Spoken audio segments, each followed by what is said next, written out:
Oh, yeah.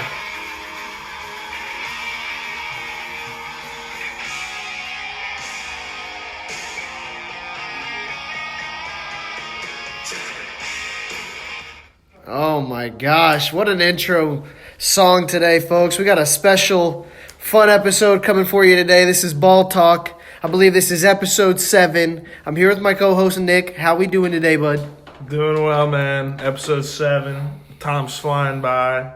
Having fun every time, Excited for this one. So. Next week, we will be at double-digit episodes. We're going to keep them every Monday, Thursday for you guys. Obviously, this last one was Friday. We had a little bit of a scheduling difficulty, Nick had a little bit of a family issue going on, so we're past it. We're getting into these episodes. We're going to keep getting them to you one way or another. But anyways, Monday, as usual, is just going to be more of a recap episode. We had a pretty packed episode, Friday. And this one, I'm sure, is going to be the same, just talking over everything. We had a bunch of big games, especially in soccer and some football. So we're going to start out with some news, then NFL, then NCAA football and basketball, and then end with some Premier League. So let's waste no time. Let's get into it. I'm ready. All right. So the first news thing we got for you, Gordon Hayward got hurt. He's, started this season out looking pretty good like his old self. Then I believe he broke his hand. He just had surgery. So he should be back at some point in the season. But, hand is something very delicate, obviously, for a basketball player. So this is going to be interesting to see how quickly he can come back and if he's still going to be effective if they, get to the playoffs. That's not really a team, I feel like, that is guaranteed to get into the playoffs without him. So it's going to be interesting what they can figure out. It's unfortunate for Gordon. I'm a fan for obvious reasons. An Indiana kid, went to Butler. He's part of those magical Butler runs in the NCAA tournament. You can't just not like that whole group. Right, so I hate that. This has kind of been the story of his career, his injuries at this point. So a lot of them. I hate that it's come to that. But he's had a bunch of injuries, and he's still come back and looked good. Several times. And this is something that I feel like a lot of basketball players have gone through and been fine with. It just takes some time. But, man, it just sucks for a guy like him who's already had so many just keep having that bug. But, speedy recovery to him. We're not going to spend too much time on that. Just, well wishes to him for sure. Hopefully he gets back out there, like you said, quickly, sooner rather than later. Yep, they could definitely use him. So, All right, next one is another injury update. Nothing too serious. George Kittle from the 49ers got a little banged up last week, played through it, but then they sat him out this week. He's doubtful as of right now, so it's looking unlikely he plays. So, hopefully back next week. I got him on both fantasy teams, so for me, I definitely have some interest in getting him back quick. Like you said, I don't think it's serious. Or going to be a multiple week thing. But, it doesn't look like he'll play tonight. But which hopefully means Tevin Coleman gets some more touches. Right. And it's also that changes some things. Yeah. Kittle's a very, very important part of that offense. Yeah, we'll get into more of the Niners talk against the Seahawks tonight here in just a little bit. Obviously, the next thing we're going to move into is some NFL. We're going to recap the weekend first and then look forward to it tonight. Oh, and this is the stab in the heart section of the podcast where we just talk about all the losers from the weekend. Our teams just couldn't do it. Even our indoor soccer team took an L this weekend, man. It was just the roughest of weekends here in this household. So, starting with the Colts, they lost to the damn Dolphins at home on Dwight Freeney's Ring of Honor Day. Embarrassing. Totally embarrassing. Saints lost to the Falcons also at home. Embarrassing.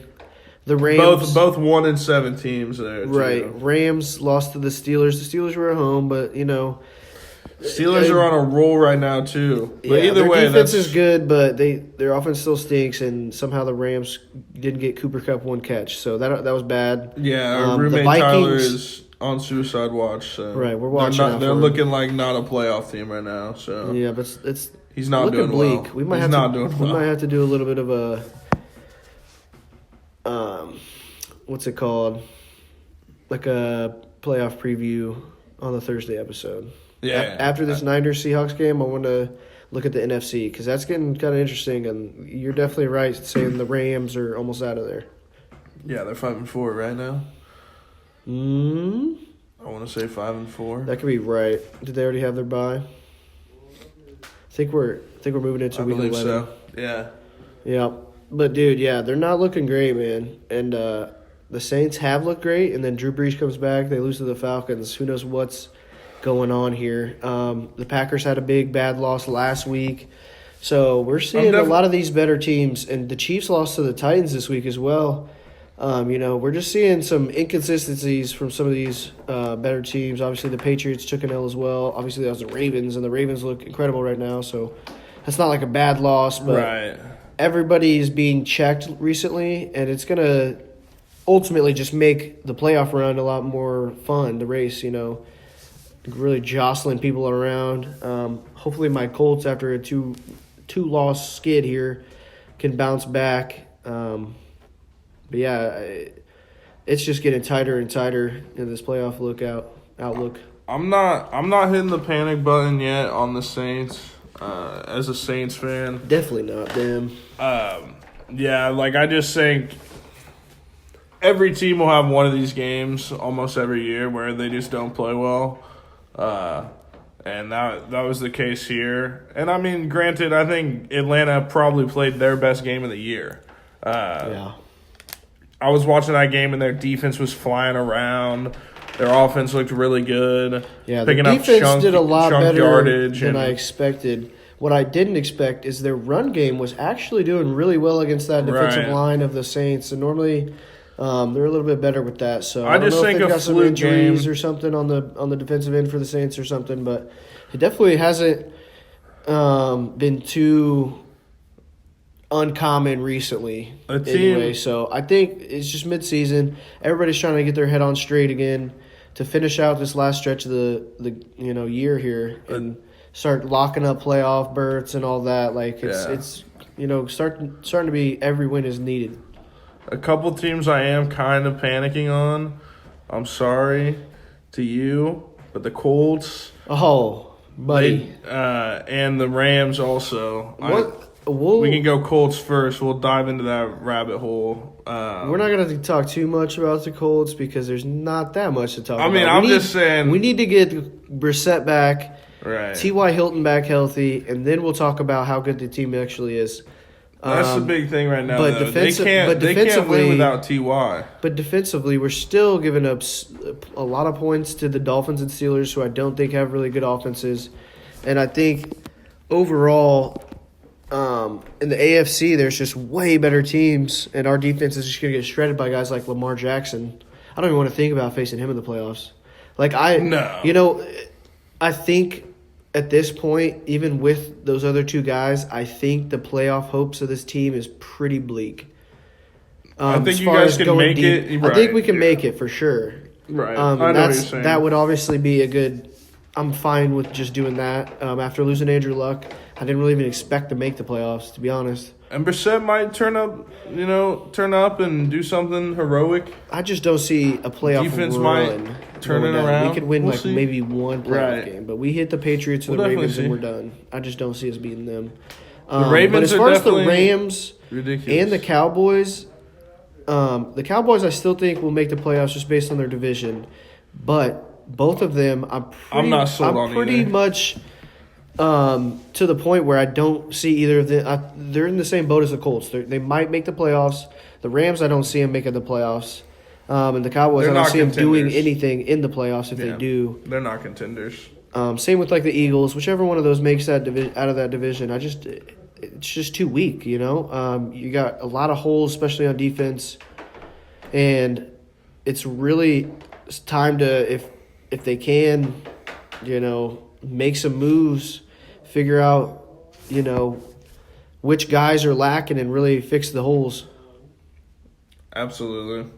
I agree. They got to change something. Both those, the Cowboys and the Rams are going to have to figure something out if they want to stay relevant. The Rams, I think, have the better chance just because their defense can be so good. they can almost carry them to a certain extent. They had a big weekend. But it comes down to I don't trust Jared Goff. I'm starting to not really trust Sean McVay. Although I do think he's still a good coach, obviously. But no, I think McVay's been figured out, man. Right, That's what I was about to say. Really working like it used to. And especially if Cooper Kupp doesn't get one catch in a whole game, I think that a lot of the word is out and that it's just too predictable. Everybody's got a year of film and a year of playing them. And yeah, I just think it's going to get tougher and tougher for him, especially when Goff is obviously not a superstar quarterback anywhere north of the top 10. You know, he's definitely out of the top 10 for me. He's just not really able to win those games and just find those key first downs even, you know? It's that clutch is just not there to me.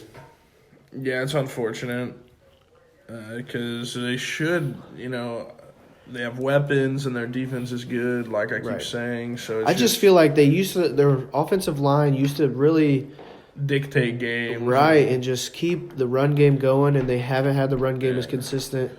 Whitlock hasn't been as good this year. Yeah, and Todd Gurley isn't what he once was, and it's tough for them to, you know, make that happen. But that's probably one of the biggest I'm still not ruling them completely out of the playoffs, but I just don't see it happening. I would, you know, if I had to put money down on one way or the other, it's definitely them not making it at this point. That's especially with that loss against the Steelers. It's just too hard of a conference, man. So, but anyways, I think that's it for the recap of the weekend.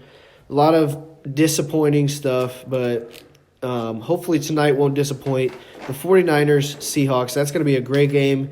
Even if Kittle doesn't play, I think the 49ers have a lot of weapons on offense. They dictate the game quite a bit with that run game, you know, getting little passes out of the backfield with Coleman. Breeda's not a bad back up the middle. Right. They have Mostert as well.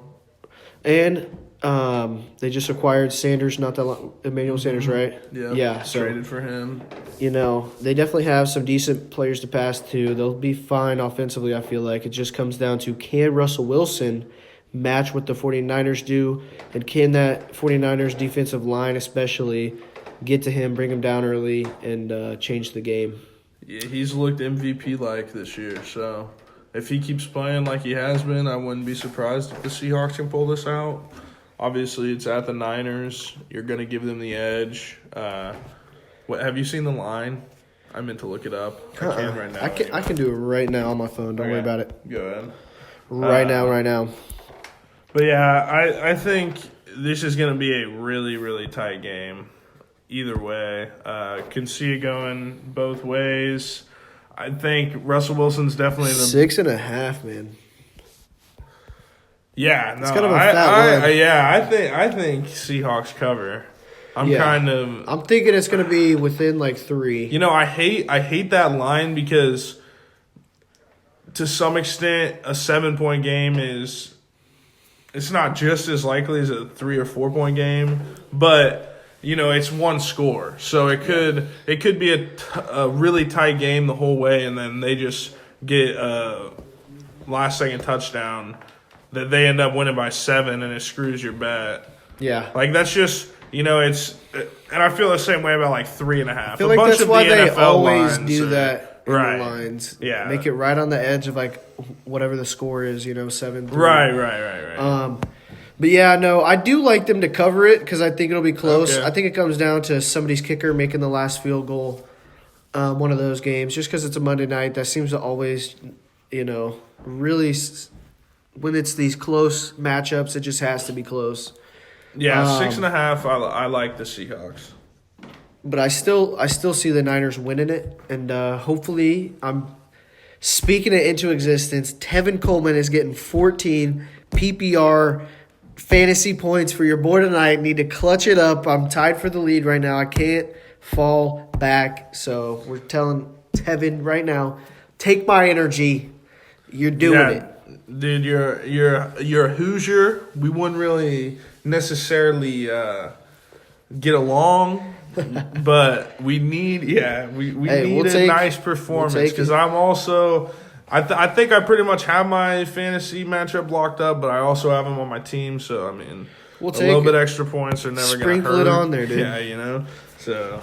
Yeah. Anyways, either way, I still see the 49ers getting it done. So I cannot wait to watch that game. I think we wrap up the NFL here, move into some Purdue basketball talk. Sadly, some more bad news. We're taking L's at home against Texas. Obviously, Texas is a good team. This it's was not like the worst loss.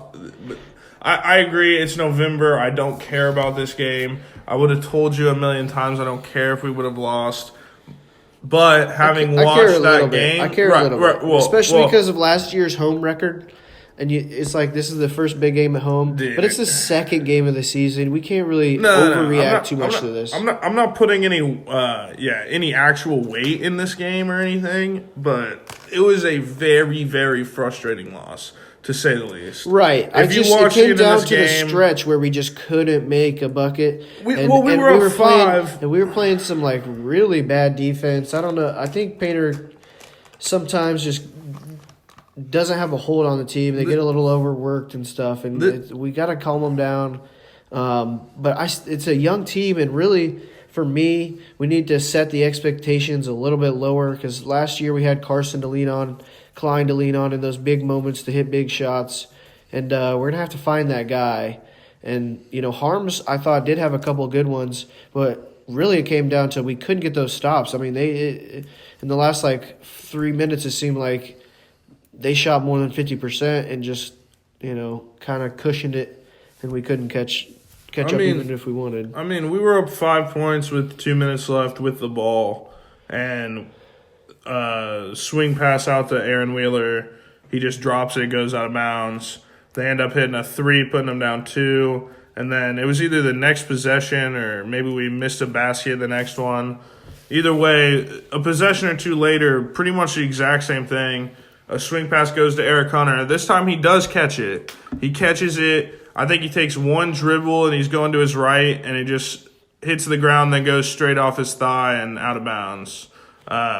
So it was and I mean, I'm not going to blame Painter. I do think that historically our players look very flustered, and Painter himself looks very flustered in crucial moments. So I can understand that, but I think this came down to just a couple of very unlucky mistakes that were way too late in a close game that just cost us. And yeah, like you said, it wouldn't have mattered if we could have gotten stops also. Mm-hmm. So it was we did have those turnovers, but you obviously have a chance every single time on the defensive end to get stops. You're at home.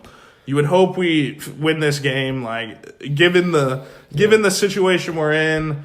For us to lose this, it was it pissed me off a good amount. Yeah, I just feel like on the offensive side of things, we didn't have a plan when it came down to the big buckets. Right. The only buckets we did get was the Harms, turn around, you can't block my shot, I'm going to put it in there kind of thing.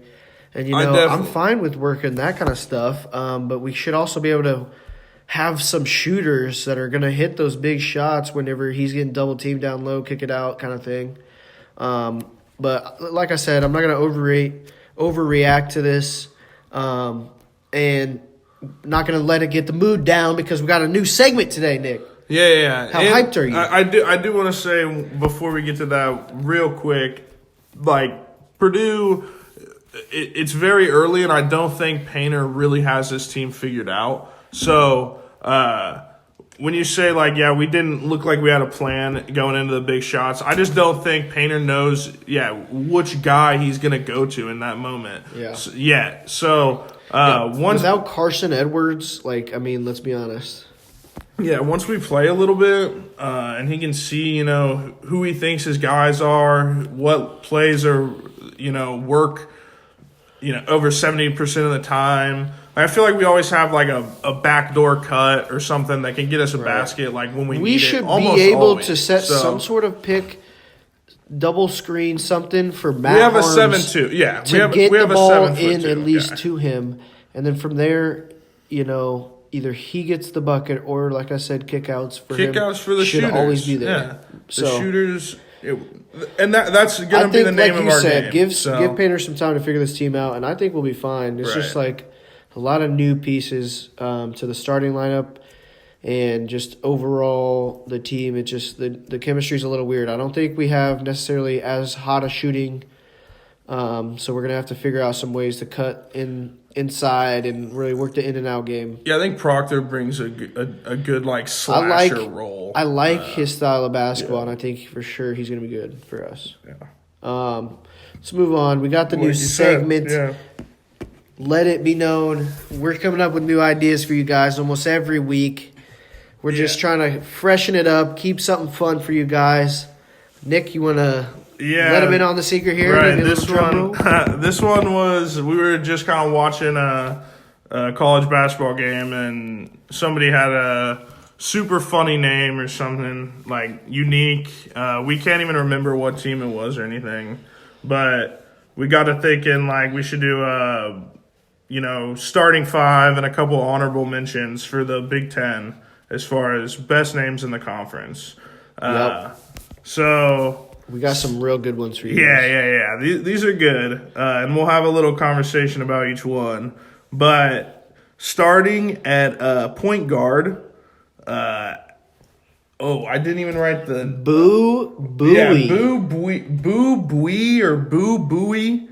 This was a Northwestern kid. I remember now. I forgot to write it down. But Boo, first name, so Boo. And then Buie for the last name. Boo Buie. So yeah. That's what I'm going with. I'm not gonna pretend to act like I'm gonna know how to pronounce really any of these names. I'll probably butcher at least half of them, but how can you not like that name though? No matter how his first name's Boo or Booby. We're just gonna go with Booby. You know what? Yeah. Northwestern's Booby, you're the best. All right. Yeah. Shooting guard. Who do we got? Nebraska. A kid out of Iceland playing his college ball in Nebraska. Thorbjorn Narsson.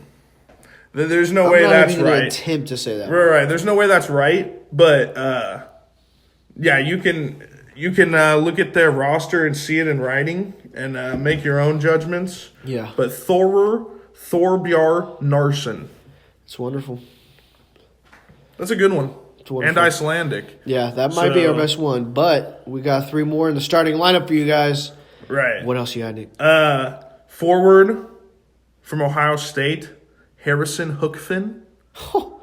Alliteration. Yeah, alliteration. Last name Hookfin.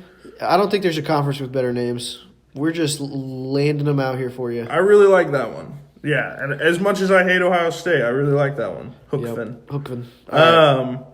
And then at the other forward spot, out of Chigwell, England. Yep. Akwasi Yeboah. Yeboah. Yeah, however you want to pronounce that one. Yeboah. Yeboah. Your boy. That's what we're going with. But yeah, Yeboah. That's pretty great. Akwasi. And I imagine he's got a pretty cool accent. A lot of these dudes probably have cool accents. Yeah. Basically, none of these are just like traditional, American names. These are some real, they're out there. Cultured people.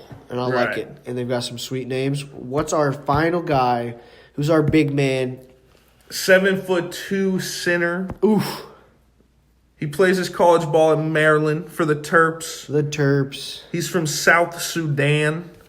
Mm-hmm. Chol Marial. Chol, baby. Chol. Chol. Lean Chol. Like a chol. Low. The guy is not Chol low.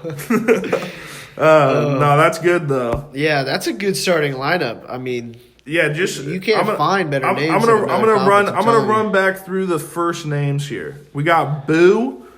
We got Harrison. Underwhelming, I know, but it's Hookfin. Yeah, we refer to him as Hookfin, or Double H, whichever one. And then we got Thorer. We got Chol. Already said Boo, but Boo again. And we got Akwasi. Folks. Boy. Yeah, boy. All right, a couple honorable mentions. Sasha Stefaniak. Stefanovic. Hey, shout out my boy Scotty. I just said it a good friend of mine, last name on action there. That's But Sasha Stefanovic, again, the alliteration. It just rolls off the tongue. Sasha. Yeah, he actually doesn't have a cool accent, even though his name seems like he would. Yeah. Probably our favorite one, and we didn't put him in the starting lineup, but we really like this kid. Seems like a hard worker. Yep. No pun intended. Peter Kiss. Peter Kiss. Peter Kiss. It's exactly what you guys are thinking, guys. His name is Peter. Last name Kiss. And basically his parents named him Blowjob. Yeah, you couldn't have fucked this kid more. Maybe Richard. I guess Dick Kiss would have been just as bad, if not worse. Was just terrible. Oh, there's not a doubt. I'm surprised he was even on a basketball team. I feel like he would have just been ridiculed. Yep. I imagine most people with this name, he must have been a badass and just beat everybody or beat everybody up. Because otherwise, I feel like this kid would have been, a little bit of a loser, just bullied to death almost. Poor Peter. Poor Peter. Funny name though. Gotta love it. I'm not 100% sure, but I feel like that was the one that inspired this all. Right, yeah. We're not 100% sure, but Peter Kiss. We're going with it. That is. All right, we're going to move on from Big Ten names into some Big Ten football. We had some big games, namely Minnesota upsetting Penn State. I don't know if it's necessarily an upset because they're both undefeated. They were a little underranked, and now they're finally getting the respect. They move up to 7 in the AP poll this week, Nick. Big win for Minnesota. Huge. Another win for Purdue and Wisconsin, so that's some of the Big Ten teams. But what do you think of the big Minnesota win? I watched this game. Minnesota, we both actually watched this game together. Minnesota looked explosive. Penn State's a really good defense. They held us to 7 points. They've held a few other teams to 7 or 3. So this game is a huge, exclamation point, a huge statement. I should say rather, but just I'm happy for Minnesota here. Obviously, incredibly jealous. Just a few years ago, we were both kind of bottom of the Big Ten. Hired a couple new coaches. Yep. We're still waiting, I think Braun will pan out, but I think next year I we am have a very, good very chance. jealous. Our offense is going to be so good next year. So, but yeah, no, for Minnesota, like you said, we were watching them and they never felt out of control of the game. Penn State had their moments. Penn State still to me looked pretty good, but I just felt like 90% of the game Minnesota was the better team, and I'm excited to see them moving forward, man. They could definitely be that team to upset the rest of the Big Ten, like Ohio State, maybe in the Big Ten tournament, whatever you want to call that. Yeah. Championship game, whatever it is. Right. Yeah, because the teams they have left are Iowa and Wisconsin. Those are 2 tough games still, too. Right. But if they win both those games, I can imagine they'd be in the top 4 going into that Ohio State game.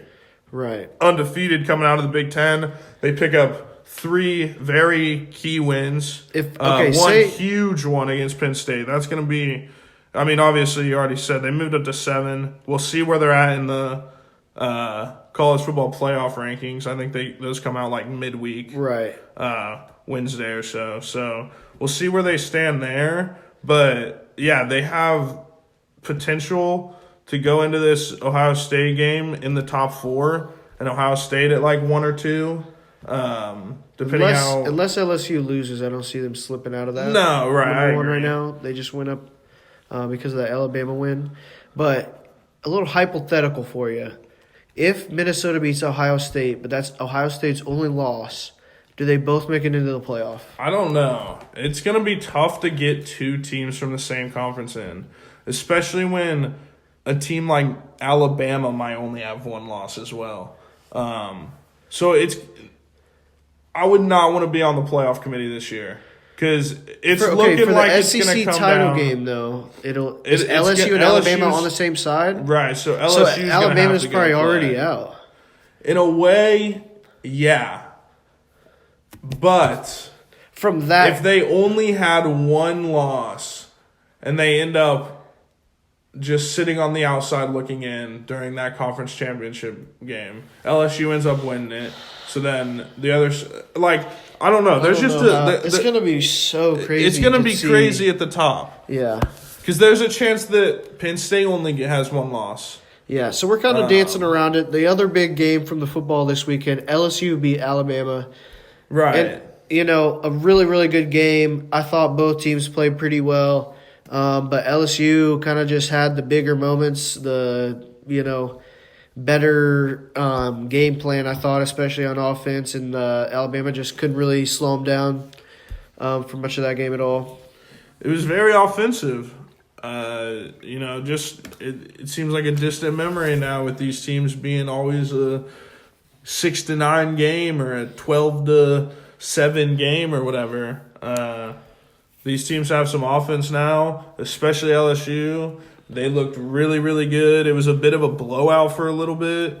Alabama ended up turning it on, and I think that will also be a deciding factor come the end of the year. Because Alabama did look like they, if they were to play, 2 more quarters, they might have won or whatever, They were the team trending the right way towards the end of the game.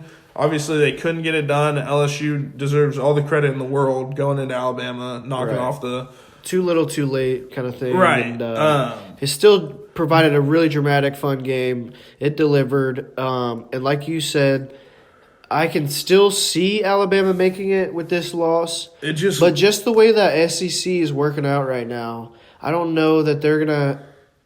It's all gonna come down to what criteria. Like, say Ohio State's only loss is Minnesota, or Minnesota's only loss is Ohio State. It could be the one exact of the two. Right. But I just and Penn State's only loss could be Minnesota. I don't think Minnesota gets into the playoffs if they don't beat Ohio State. They have to beat Ohio State first. Ohio State, I think, could still make it in at that point. But you think that Ohio State could make it in without beating Minnesota? Right. If they come in and win the Big Ten. The Big Ten conference. That's an interesting. Yeah, that's an Could they come back and play each other in that? Ohio State and Penn State still need to play. They play the second to last week. Yeah, this is going to get really crazy. So if Penn State ends up right, it could get insane. Literally, this next month of college football is going to be great.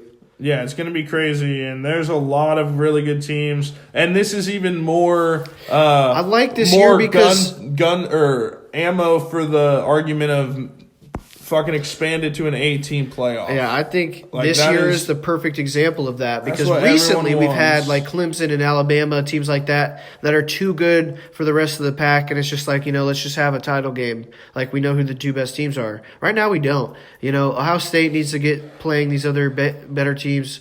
If we've got a playoff with 8 teams, we could see, Ohio State versus Alabama, then, say LSU plays Penn State or somebody, Minnesota like that, And a team like Utah or Oregon get in, who are probably not going to get in. The best part of the NCAA tournament, March Madness, is because it is madness and upsets happen. Right. And football, we've seen it, especially with like weird weather or just like, off-site locations, where it's a neutral field, fans are there for both. Anything it can be really it's a roll of the dice. Yeah, it can be really, really exciting, but I don't think that the playoff at only 4 teams is necessarily at its potential. Right. I think it's only really halfway there. It's obviously if we get to like 8 or 16 teams, obviously this is adding 16 would be incredible. Adding a lot to like the scheduling and all that and bowl weeks and stuff like that. But I just think like it's just not quite enough yet because there's so many teams like just with these 1 loss, 2 losses, like Auburn and fucking the SEC and Big Ten to me specifically are so loaded with like Penn State, Minnesota, Wisconsin, all these teams that are just barely right below that I think could on a certain day make these upsets happen. And it would just like turn this to a whole nother level of excitement and just peril. You don't know what's going to happen. And with 4 teams, it's just like almost not enough for me. I want more. Yeah, no, I agree. I've been saying it pretty much since they started doing this format. And I think eventually we get there. And I don't know that I ever see 16 happening. I could see 8. I think 8 would be realistic. It's going to be the max. You might have to take away the conference championship games. But they can't. I feel like that's something they can't do. Right. Which is probably the main reason it is getting hung up. But I still think it's a possibility that we see 8. But like anything more than that, it just can't happen because like these teams can't play 2-3 extra games. Right. There's no possible way. Yeah. It just doesn't seem feasible too much to give them more than one more game. First, anyway. If they get to 8 and somehow if they feel it out, I don't know. Things could change, but something interesting would be like, what if it was? I'm trying to think about the math real quick. A 6-man playoff, right? So the 1 and the 2 are in. Then there's almost like a wild card. It wouldn't work. No, yeah, it would. Yeah. So the 1 and the 2 are in. The 5 and the 3, the 5 and the 5 yeah. And 6 So the 3 and the 6 play, the 5 and the 4 play, and then the winner of those teams. So say the 5. Yeah, and then you'd only have to be adding. Also, giving somebody a bye, and it being the already better team, I can understand. I would rather just go straight to 8, give everybody one extra game to make it a little more fair, and there's still. If you're adding 5 and 6, 7 and 8 to me are just as good. There's plenty of good teams out there right now. There's plenty. So that's. I'm not going to keep going on that. You know, they obviously know our feelings on that. That's, a topic that probably won't, keep being brought up for very long. If they don't go with it here in the next couple of years, I think it's time to give up. But I hope a lot of people still put pressure on it because I don't think enough people really talk about it. Right. I don't think maybe enough people are talking about it because I think it would be just so much better for the game. And you'd have to work something out with the scheduling. And I know it's just a big issue, but the NCAA loves their money, and I think this would be a freaking that's double the money, baby. Cash cow. Yeah. Yep. So, all right, we're gonna move out of NCAA football. The last topic for us today, we're gonna recap a little bit of Premier League from the weekend. Some really fun games. Wolves got a big dub over Villa. Nick was, all sorts of elated to see it. Oh yeah. You just love to see it. Ecstatic. Liverpool handled Man City 3-1. Leicester got a big win over Arsenal 2-0. Chelsea beat Crystal Palace 2-0. Not a tough matchup, but Chelsea maintaining their spot. They're in a good spot. Pulisic got another goal. Yeah. Yeah. Pulisic continues to look good. So I think he has 5 in 5 games. Right. A lot of teams looking to hold their places almost. You said Wolves, I believe, moved up to 7th. Is that correct? Right. Yeah, it's a really jam-packed, middle of the table right now. Yeah, top 3 probably Leicester, Man City, right? Leicester, Man City, and Liverpool. I guess with Man City Chelsea, losing, there might. Who knows where they end up after this weekend? I'm not exactly sure, but They actually did move behind Leicester and Chelsea. Okay, are so now Chelsea, at 26 points. See, Chelsea is still up there at the top. Right. Yeah, they've been pretty impressive. It just comes down to, do they take care of the littler teams whenever they need to? Obviously, against Ajax, they had a good comeback to save a point. That was huge for them. So yeah. I do like their fight, their grit. And Pulisic, I think, is a real big key for them now that he's starting. And it looks like they're starting to figure it out. Their team is good. I'm surprised they're good, but they are good. I can't wait to see them go against Liverpool, them and Leicester. This top of the table needs to get figured out. And I don't think Liverpool is going to stay too far ahead to make it, uninteresting towards the end. Hopefully. I hope not, because right now they look really, really good. And I don't know if there's a team that can catch them, but obviously it's a very unpredictable sport. teams will hit skids. And, I mean, just a couple weeks ago, Liverpool was down 1-0 almost an entire game and then ended up scoring, like, 2 late ones. Yeah, they're just a magical team, man. So, they figure it out even when they're down. Right. But eventually I feel like everyone's luck runs out at times. So yeah, and obviously, like we were talking about earlier with the football thing and the Rams, also Liverpool can be figured out with the footage. All these teams are watching.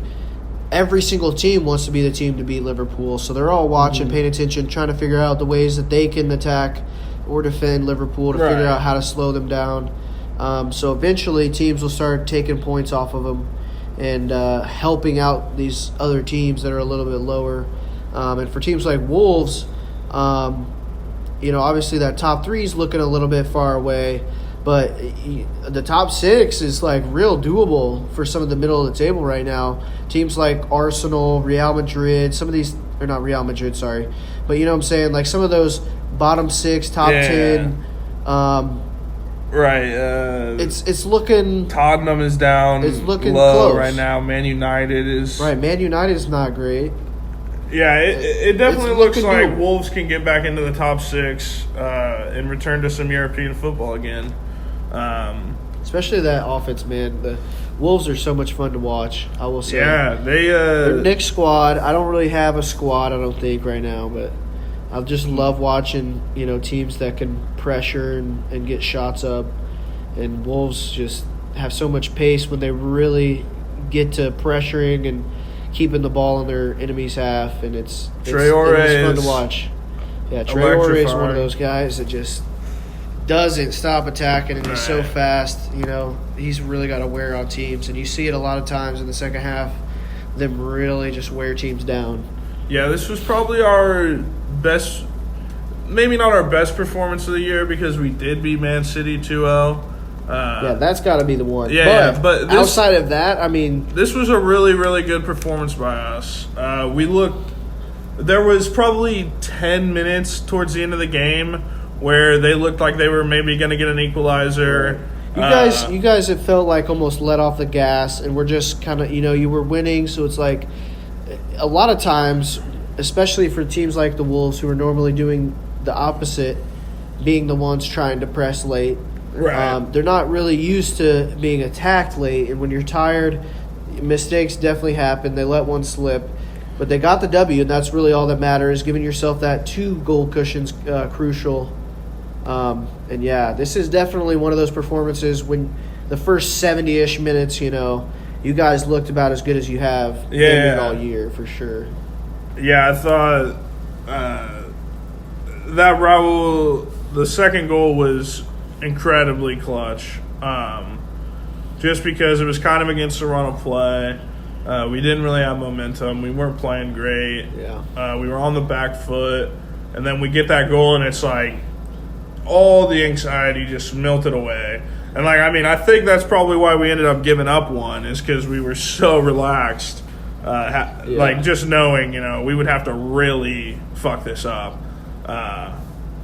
But yeah, he's one of those players that can make something happen on his own and really just energize the squad. And especially he gets the goal and the fans start chanting his chant. Right. And it's just, man, the Wolves have some really great fans. And even when they're away, it just seems like the momentum can change quickly because of it.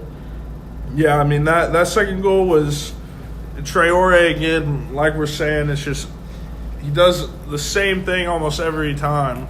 Take it wide, fake inside, then go out. He really never goes inside. But just the little shoulder drop, he pretty much gets by everybody. I think he had 10 successful dribbles, most this year by a Premier League player in a game. So, if you haven't watched Wolves play, which I know they're not your typical American they're not one of your club. big names, right? But still, they have some really fun football style. Yeah, fun to watch, incredibly fun to watch. Yep, I think it's about all we have as far as Premier League goes, and That was the last topic. Is there anything left on your mind as far as the sports world goes? No. Premier League's done for a little bit. Yep, we're going on an international weeks. break here for the Premier League, Champions League, all that. We looked at a little bit of the international schedule. Doesn't look like anything too crazy. If there's anything that we find coming up that excites us, we'll definitely put that on. But as of right now, USA Canada play Friday, but we might. Yeah, we might talk about that Thursday, but still nothing too crazy. I think it's just friendlies, So yeah, nothing crazy, and we'll see you guys next episode. This was a fun one, and not the longest, biggest, chunkiest one, but it was a good one. It was good. And we're always looking for tips and questions that you guys want answered, and anything you guys like, dislike, any feedback you want to give us. We're also always looking for guests to have on. So let us know if you want to be on. We'll figure it out. If you got a lot of sport insight, you feel like this is something you would enjoy, reach out, let us know. Thanks for anybody who's listening, obviously. Yep, thanks for the support. We appreciate anybody out there listening. Like and subscribe on the YouTube, and we'll see you Thursday. Appreciate it.